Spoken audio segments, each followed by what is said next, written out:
वबरकातुहू। मुअज़्ज़ज़ नाज़रीन व सामीन, उम्मीद है आप तमाम अहबाब बखैर व आफियत होंगे। अल्लाह ताला आपको हमेशा खुशो खुरम रखे। मुअज़्ज़ज़ नाज़रीन व सामीन, एक इश्क़ रिसालत सल्लल्लाहु अलैहि व आलिहि व अस्हाबी वसल्लम में डूबी पोस्ट आप सामीन और क़ारीन की सिमातों की नज़र करना चाहता हूँ। रहमत दो आलम सल्लल्लाहु अलैहि व आलिहि व अस्हाबी वसल्लम सहाबा से मुखातिब और इरशाद फरमाया कि क्या तुम में से कोई ऐसा मेरा जानिसार सहाबी नहीं जो जाकर दुश्मन खुदा और दुश्मन मुस्तफ़ा को कत्ल करके जन्नत हासिल कर ले और मुझे उनकी इज़ार रसानी से महफूज करे। सहाबा इकराम रिज़वानुल्लाहि ताला अलैहिम अजमईन के दिलों में जो इश्क व मोहब्बत की चिंगारी थी वो भड़क उठी। प्यारे नबी सल्लल्लाहु अलैहि वसल्लम ने इरशाद फरमाया कि कौन है जो मुझे अबू राफे यहूदी जैसे बदबख्त और सरकश इंसान की इज़ा रसानियों से बचाए। सारे सहाबा की दिली तमन्ना थी कि हम उसको कत्ल करके जन्नत का टिकट हासिल करें, लेकिन इन तमाम सहाबा में एक सहाबी रसूल ऐसे भी थे जो आंखों से नाबीना और माजूर थे, जिनका नाम नामी इसमें ग्रामी हजरत अब्दुल्ला बिन अबी अतीक रदियल्लाहु ताला अन्हु। फौरन सजदे में गिरे, अल्लाह के हुजूर गिड़गिड़ा कर दुआ की कि ऐ मेरे मौला, मैं आंखों से चूंकि माजूर, मैं दीगर जंगों में तो शरीक ना हो सका, अगर तू मुझे इस काम की तौफीक दे दे तो तुझे कोई पूछने वाला नहीं। अल्लाह ने आपकी दुआ को कबूल किया। फिर आप घर तशरीफ ले गए, जाकर एक खंजर अपनी कमीज में छुपाया और मदीना से 1 मील दूरी के फासले पर, 1.5 मील दूरी के फासले पर अबू राफे यहूदी के महल तक, किले तक पहुंच गए।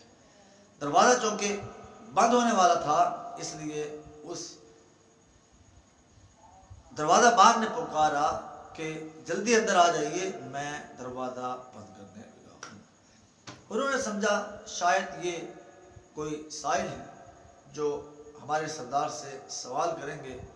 अनजाने में इनको भी अंदर एंटर होने दिया, दाखिल होने दिया। जब ये अंदर दाखिल हो गए तो वो राफे के बारे में पूछा कि आपके सरदार कब आएंगे? तो कहने वालों ने कहा, बताने वालों ने कहा कि वो शाम के वक्त आएंगे और आकर थोड़ी देर शतरंज खेलेंगे और फिर सो जाएंगे। तो ये साहबी रसूल जहाँ वो बैठकर बदबख्त शतरंज खेला करता था, उसके मकान के बाला खाने पर ऑटोमेटिकली पहुँच गए। वो बदबख्त आया, शतरंज खेलता रहा, फिर जाकर सो गया। जब रात का काफ़ी हिस्सा बीत गया तो इनके दिल में ख्याल आया कि अब वो दुश्मन खुदा नींद की गहराई में पहुंच चुका है। खंजर निकाला, बिस्मिल्लाह पढ़ा, उसके सीने पर खोंप दिया और उसको कत्ल कर दिया, उसको नेस्तो नाबूद कर दिया। अब वापस जब जाने लगे तो दीवार के किले पर बैठ गए और दिल में ख्याल आया कि अगर मैं यूं ही चला गया तो मेरी मेहनत ज़ाया जाएगी। उसके कत्ल की इत्तला अपने कानों से सुनकर ज़रूर जाऊंगा। तो वहीं किले की दीवार पर बुराजमान हो गए, सुकून से बैठ गए। सुबह के वक्त एक ऐलान करने वाले ने ऐलान किया, ओए लोगों, अबू राफे यहूदी तुम्हारे सरदार को कत्ल कर दिया गया। फरमाते उस वक्त हज़रत अब्दुल्ला बिन अबी अतीक कि मैंने दीवार से नीचे छलांग लगाई, मेरी टांग में मोच आ गई। मैं लुढ़कते लुढ़कते लुढ़कते मस्जिद में पहुंचा, वज़ू किया, 2 रकात नमाज शुक्राने के नवाफिल अदा किए, फिर फजर की नमाज के इंतज़ार में बैठ गया।